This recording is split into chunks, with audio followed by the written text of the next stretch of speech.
It's a time to honor the service members that protect our country. There's one group in Central Georgia who is committed to doing that 6 times a year, the Middle Georgia Honor Flight. It's a nonprofit that takes veterans to see the memorials in Washington, D.C. at no cost to them. Celine Arif joined one of those honor flights back in October and takes you on the journey of a lifetime for these veterans. It's a patriotic party at the airport. Thank you very much. For veterans like John Blanks, who just came back from an honor flight. But this day of honor was decades in the making. Vietnam vet John Blanks Jr. was named for his dad, John Blanks Sr., who was a World War II veteran and Purple Heart recipient. He served basically from France up into Germany. Part of the greatest generation. Ask anyone and they'll tell you it's an honor to know a World War II vet. This memorial in D.C. is proof of our pride for veterans like John Blanks Sr. While his dad wasn't alive to join him on the honor flight, his son, John Blanks III, did. He's also an Army vet. When I got out, it was at the beginning of the thank you for your service movement, so I kind of benefited from everything that he didn't get to benefit from. 2 generations of Blanks men were honored when they came home. But this day was about honoring the one who wasn't. My wife met me in Hawaii for my R&R. And I got on the plane to go back to Vietnam, and she went to the hairdresser.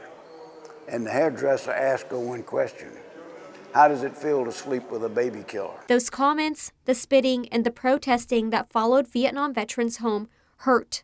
Nothing can change that. But for an entire day, Middle Georgia Honor Flight gives them the opposite treatment. Thank you for your service and sacrifice during Vietnam, sir, and welcome home, Mr. John. Thank you so much. Everywhere these veterans went, from the Women's Memorial to Arlington with the front row view for the changing of the guard, was about thank yous. Thank yous for signing up to do a job many never came home from. For some, it's painful to see, and for some, it's healing. But on the wall behind me are the names of over 58,000 men and women who lost their lives in the Vietnam War. 58,000 that didn't get to wear their Purple Heart home. The wall has a heavy presence. It's even heavier when you know the names on it. In basic terms, I put several of them on that wall that had been out on patrols that I'd sent them out on, and they never came back. It's also a reminder that Vietnam veterans are not forgotten. Gives me a chance to honor some of the ones that I didn't know their names and some of the ones that I do know their names. The honor flight brings up a lot of memories, but visiting the Korean War Memorial, Air Force Memorial, and Marine Corps Memorial also brings up conversations. I've heard some of the stories, but hearing him talk to the people that were actually there, you hear more than you've heard as families. Throughout the day, friendships form and some wounds begin to heal with each thank you and each and every welcome home. A welcome sound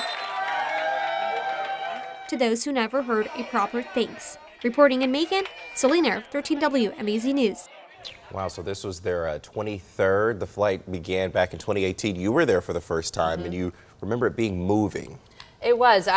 The first flight, I wasn't quite prepared for what I was about to experience, and seeing these veterans be thanked for the first time for many of them, it was so moving just to see the emotion on their face and the stories that they were telling, that even, like you heard, their family members were saying they never talked about this. Wow. But now they're in these, situations with these other veterans talking about it for the first time. I'm going to get choked up thinking about it. It really was such a moving experience. Yeah, it certainly is. I imagine it is. Well, they take veterans to Vietnam, Korea, World War II, and terminally ill veterans on 6 trips a year for free. They can also bring a guardian from someone in their family. If you'd like to sign up yourself or a veteran that you know, you can go to 13WMAZ.com. They also take donations to pay for those trips for our veterans.